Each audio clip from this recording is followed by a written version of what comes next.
नमस्कार दोस्तों, स्वागत है आप सभी का स्टडी विद ज्ञान प्रकाश में। आज तारीख है 29 मई 2021 और आज के इस वीडियो में हम कवर करने वाले हैं हमारे आज के डेली करंट अफेयर्स। तो चलिए शुरुआत करते हैं सबसे पहले हमारे कल के पूछे गए क्विज क्वेश्चन से।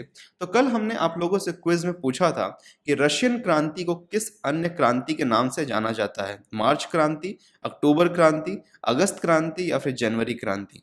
इसका जो सही जवाब है दोस्तों वह है ऑप्शन बी, अक्टूबर क्रांति। तो दोस्तों यहाँ पे इसकी व्याख्या देख लेते हैं। 1917 की रूसी क्रांति दो चरणों में हुई थी, फरवरी क्रांति और अक्टूबर क्रांति। फरवरी क्रांति में जहां रूस में जार के शासन का अंत हुआ, वहीं बोल्शेविक के नेतृत्व में अक्टूबर क्रांति से दुनिया में पहले मार्क्सवादी राज्य की स्थापना हुई, जिसका नेतृत्व व्लादिमीर लेनिन ने किया था। तो चलिए अब बढ़ते हैं कुछ स्टैटिक जीके के महत्वपूर्ण प्रश्नों की तरफ और शुरुआत करते हैं सबसे पहले प्रश्न के साथ में। किस वर्ष में नेपाल में लोकतंत्र को स्थापित करने की दिशा में आंदोलन प्रारंभ हुआ? इसका सही जवाब है 2006 में। अगला प्रश्न देखते हैं, इंग्लिश में पहली बार औद्योगिक क्रांति शब्द का प्रयोग किसने किया? तो दोस्तों इसका सही जवाब है अर्नाल्ड टाइबी ने 1760 से लेकर 1840 के मध्य ब्रिटेन में आर्थिक विकास का वर्णन करने के लिए किया था। तब से यह शब्द प्रचलन में है। अगला प्रश्न देखते हैं, फ्रेंच क्रांति के दौरान दूसरी संपत्तियों का हिस्सा कौन था? इसका सही जवाब है उच्च वर्ग। अगला प्रश्न देखते हैं, महात्मा गांधी ने किस गोलमेज सम्मेलन में भाग लिया था? इसका सही जवाब है दूसरा गोलमेज सम्मेलन, जो 1931 में सितंबर से दिसंबर के मध्य हुआ था। अगला प्रश्न देखते हैं, ब्रह्मपुत्र नदी का उद्गम कहाँ से होता है? इसका सही जवाब है छेमायू नगदंग ग्लेशियर। ठीक है, बढ़ते हैं अगले प्रश्न की तरफ। भारत की संविधान सभा के संवैधानिक सलाहकार कौन थे? इसका सही जवाब है BN राव। ठीक है, बढ़ते हैं अगले प्रश्न की तरफ। कौन सा अनुच्छेद संसद के सचिवालय से संबंधित है? इसका सही जवाब है अनुच्छेद 98। ठीक है, अगला प्रश्न चलिए अब देखते हैं। तो दोस्तों वायुमंडल में परतों का सही क्रम क्या होगा? तो दोस्तों वायुमंडल में परतों का सही क्रम होगा शोभ मंडल, उसके बाद में आता है समताप मंडल, फिर आता है मेसोफियर और फिर आता है थर्मोक्षेत्र। अगला प्रश्न देखते हैं, ऐतिहासिक उद्देश्यों को संविधान सभा में किसने पेश किया था? इसका जो सही जवाब है वह है जवाहरलाल नेहरू ने। ठीक है, अगला प्रश्न देखते हैं, पृथ्वी के उद्गम की नेबुलर परिकल्पना किसने दी है? इसका सही जवाब है लैपलेस।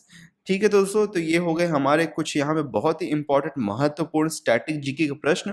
अब चलिए सबसे पहले रिवीजन कर लेते हैं हमारे कल के करंट अफेयर्स का।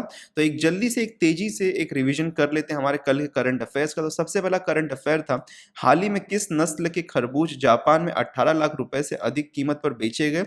युबारी। कोरोना का पहला टीका लेने वाले विलियम शेक्सपियर की मौत असंबंधित बीमारी से 81 वर्ष की अवस्था में हो गई, वह किस देश के निवासी थे? उसका सही जवाब है इंग्लैंड। हाल ही में किस भारतीय मूल के अर्थशास्त्री को स्पेन का सर्वोच्च पुरस्कार प्रिंसेस ऑफ एस्टूरियस अवार्ड से नवाजा गया है? अमर्त्य सेन को। पौधारोपण को प्रोत्साहित करने के लिए किस राज्य ने अंकुर नामक परियोजना की शुरुआत की है? मध्य प्रदेश। हाल ही में आयोजित 74वीं विश्व स्वास्थ्य सभा की अध्यक्षता किसने की है? डॉक्टर हर्षवर्धन। हाल ही में टेम्पल्टन पुरस्कार 2021 से किसे सम्मानित किया गया है? डॉक्टर जेन गुड़ाल। और केरल विधानसभा के नए अध्यक्ष कौन बने हैं? MB राजेश। ठीक है दोस्तों, तो ये थे हमारे 28 मई 2021 के करंट अफेयर्स। अब चलिए शुरुआत करते हैं हमारे आज के प्रश्नों के साथ में। तो सबसे पहला जो हमारा प्रश्न है वह है, हाल ही में कोरोना की जांच के लिए स्वदेशी रैपिड डायग्नोस्टिक किट किस संस्थान ने तैयार किया है? IIT Kanpur, IIIT Prayagraj, IIT Bhubaneswar, IISc Bengaluru. तो दोस्तों इसका जो सही जवाब है वह है ऑप्शन बी, IIIT प्रयागराज। तो दोस्तों IIIT प्रयागराज ने रैपिड डायग्नोस्टिक किट तैयार की है। यह अल्ट्रावायलेट लाइट में गले और नाक के स्वैब की जांच करेगा। जांच पूरी होने में मात्र 15 मिनट का वक्त लगता है, जबकि RT-PCR में लगभग 3 से 4 घंटे लगते हैं। इस किट का परीक्षण KGMU लखनऊ में चल रहा है। यह जांच किट गोल्ड नैनो पार्टिकल से तैयार की गई है। बढ़ते हैं अगले प्रश्न की तरफ। हाल ही में रॉ और IB प्रमुखों के कार्यकाल कितने समय के लिए बढ़ा दिए गए हैं? 1 साल, 2 साल, 3 साल या फिर 4 साल? इसका जो सही जवाब है वह है ऑप्शन ए, 1 साल के लिए। तो दोस्तों रॉ के जो चीफ हैं वो हैं सामंत कुमार गोयल, वहीं पे IB के जो चीफ हैं वो हैं अरविंद कुमार। तो दोस्तों अनुसंधान और विश्लेषण विंग रॉ के प्रमुख सामंत कुमार गोयल और खुफिया विभाग IB के अध्यक्ष अरविंद कुमार का कार्यकाल 1 साल के लिए बढ़ा दिया गया है। दोनों प्रमुखों का कार्यकाल 30 जून को समाप्त हो रहा था। ठीक है, बढ़ते हैं अब हमारे अगले प्रश्न की तरफ। एशियाई मुक्केबाजी चैंपियनशिप का आयोजन कोविड की वजह से भारत के बजाय किस देश में किया गया है? नेपाल, दुबई, श्रीलंका या फिर जापान? इसका जो सही जवाब है वह है ऑप्शन बी, दुबई में। तो दोस्तों यह चैंपियनशिप जो है इस साल दुबई में हो रहा है। इस टूर्नामेंट का आयोजन 21 मई से लेकर 31 तक दिल्ली में होना था, लेकिन कोरोना की वजह से इसका आयोजन अब दुबई में किया जा रहा है। इंडियन बॉक्सिंग फेडरेशन का मुख्यालय नई दिल्ली में है और अध्यक्ष अजय सिंह हैं। अब बढ़ते हैं अगले प्रश्न की तरफ। हाल ही में गूगल ने किस भारतीय कंपनी के साथ मिलकर एक किफ़ायती स्मार्टफ़ोन बनाने के लिए समझौता किया है? एयरटेल, जियो, बीएसएनएल या फिर वी मोबाइल? इसका जो सही जवाब है वह है ऑप्शन बी, जियो। तो दोस्तों गूगल ने अभी हाल ही में जियो कंपनी के साथ मिलकर एक किफ़ायती स्मार्टफ़ोन बनाने के समझौता किया है। और गूगल के बारे में बताना चाहेंगे आप लोगों को कि गूगल के सीईओ सुंदर पिचाई हैं। वहीं पे गूगल ने 33,737 करोड़ रुपए में जियो प्लेटफॉर्म की 7.7% हिस्सेदारी खरीदी थी। तो दोस्तों अगर आप हमारे मासिक पीडीएफ को डाउनलोड करना चाहते हैं या परचेज करना चाहते हैं तो दोस्तों उसका लिंक नीचे कमेंट बॉक्स और डिस्क्रिप्शन बॉक्स में दिया गया, वहां से जाके आप परचेज करके डाउनलोड कर सकते हैं। तो दोस्तों हमारे मासिक पीडीएफ करंट अफेयर्स के अवेलेबल हैं, आप जाके परचेज करके डाउनलोड कर सकते हैं। बढ़ते हैं हमारे अगले प्रश्न की तरफ। वर्ष 2020-21 में भारत में सबसे अधिक एफडीआई निवेश किस देश ने किया है? अमेरिका, चीन, सिंगापुर या फिर जापान? इसका जो सही जवाब है वह है ऑप्शन सी, सिंगापुर। और दोस्तों यहाँ पे अगर हम देखें तो भारत ने वित्त वर्ष 2020 और 21 के दौरान अब तक का सर्वाधिक 81.72 बिलियन डॉलर का कुल प्रत्यक्ष विदेशी निवेश एफडीआई आया है। सिंगापुर 29% हिस्सेदारी के साथ शीर्ष पर है। वहीं पे दूसरे स्थान पर अमेरिका है जो कि 23% है और तीसरे स्थान पर मॉरिशियस है जो कि 9% है। बढ़ते हैं अगले प्रश्न की तरफ। इजराइल की खुफिया एजेंसी मोसाद के नए प्रमुख कौन बने हैं? Yossi Cohen, David Barnea, Marshall Levy या फिर डेविड लेटन? तो दोस्तों इसका जो सही जवाब है वह है ऑप्शन बी, डेविड बार्निया। तो दोस्तों डेविड बार्निया जो है अभी इजराइल के मोसाद जो एजेंसी है उसके नए प्रमुख बने हैं। और इनके बारे में कुछ मुख्य चीज़ों को जान लेते हैं। प्रधानमंत्री बेंजामिन नेतन्याहू ने इजरायली एलीट कमांडो फोर्स सायरेट मटकल के पूर्व सदस्य डेविड बार्निया को मोसाद का नया प्रमुख नियुक्त किया है। बार्निया 2015 से इस पद पर तैनात योशी कोहेन का स्थान लेंगे। योशी कोहेन वह चीफ है जिनके कार्यकाल के दौरान मोसाद ने विदेशों में कई सफल खुफिया ऑपरेशन को अंजाम दिया है।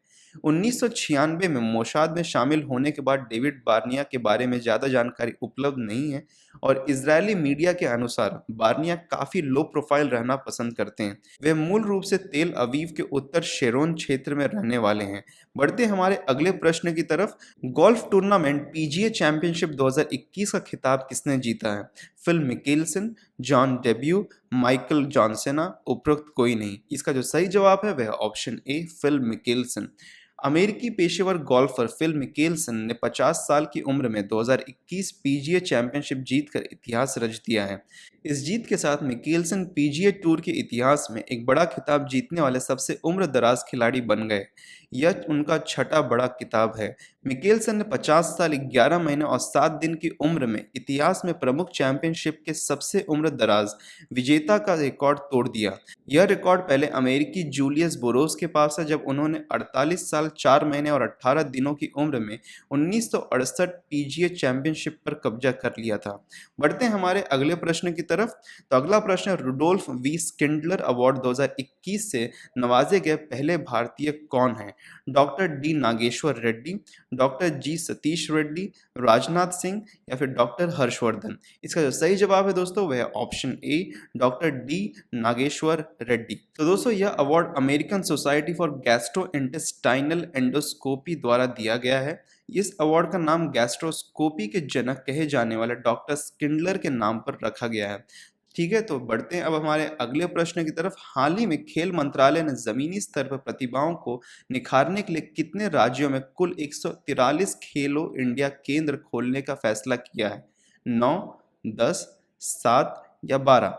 इसका जो सही जवाब है दोस्तों वह है ऑप्शन सी, 7। तो दोस्तों महाराष्ट्र, मिजोरम, गोवा, कर्नाटक, मध्य प्रदेश, अरुणाचल प्रदेश और मणिपुर में कुल मिलाकर 143 खेलो इंडिया केंद्र स्थापित होंगे। प्रत्येक केंद्र में किसी एक खेल की सुविधा होगी और कुल अनुमानित खर्च जो इसके लिए लगेगा वो है 14 करोड़ 30 लाख रुपए। ठीक है, बढ़ते हैं हमारे अगले प्रश्न की तरफ। भारत में 1952 से विलुप्त घोषित चीता नवंबर में किस प्रदेश के कूनो नेशनल पार्क में लाया जाएगा? असम, मध्य प्रदेश, कर्नाटक या फिर गुजरात? इसका जो सही जवाब है वह है ऑप्शन बी, मध्य प्रदेश। तो दोस्तों टाइगर स्टेट मध्य प्रदेश में अब अफ्रीकन चीते भी छलांग मारते नजर आएंगे। दरअसल एशियाई शेरों की उम्मीद लिए कूनो पालपुर नेशनल पार्क के जंगल में साल के अंत तक अफ्रीकी चीते लाने की तैयारियां शुरू हो गई हैं। मध्य प्रदेश शासन की सैद्धांतिक स्वीकृति मिलने के बाद राष्ट्रीय बाघ संरक्षण प्राधिकरण ने चीते लाने की कवायद तेज कर दी है। अंतिम चित्तीदार चीता भारत में आखिरी बार 1947 में छत्तीसगढ़ में देखा गया था। ठीक है, बढ़ते हैं हमारे अगले प्रश्न की तरफ जो कि आप लोगों के लिए है और आज के दिन में हम आप लोगों से दो प्रश्न पूछने वाले हैं। तो सबसे पहला जो प्रश्न है वो भारत में सर्वाधिक कच्चा लोहा उत्पादन करने वाला राज्य कौन है? कर्नाटक, गुजरात, गोवा या फिर छत्तीसगढ़? संविधान के किस अनुच्छेद से पता चलता है कि उच्चतम न्यायालय द्वारा पारित कानून सभी न्यायालयों के लिए बाध्यकारी होंगे? अनुच्छेद 127, अनुच्छेद 134, अनुच्छेद 141, अनुच्छेद 124?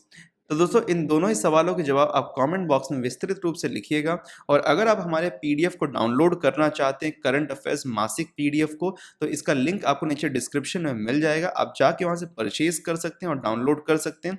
और आप हमको फॉलो भी कर सकते हैं फेसबुक, इंस्टाग्राम, ट्विटर और टेलीग्राम पे। आप स्टडी विद ज्ञान प्रकाश नाम से हमको सर्च कर सकते हैं और आप हमको फॉलो कर सकते हैं। तो दोस्तों मिलते हैं दूसरे दिन एक नए वीडियो के साथ में, तब तक के लिए धन्यवाद।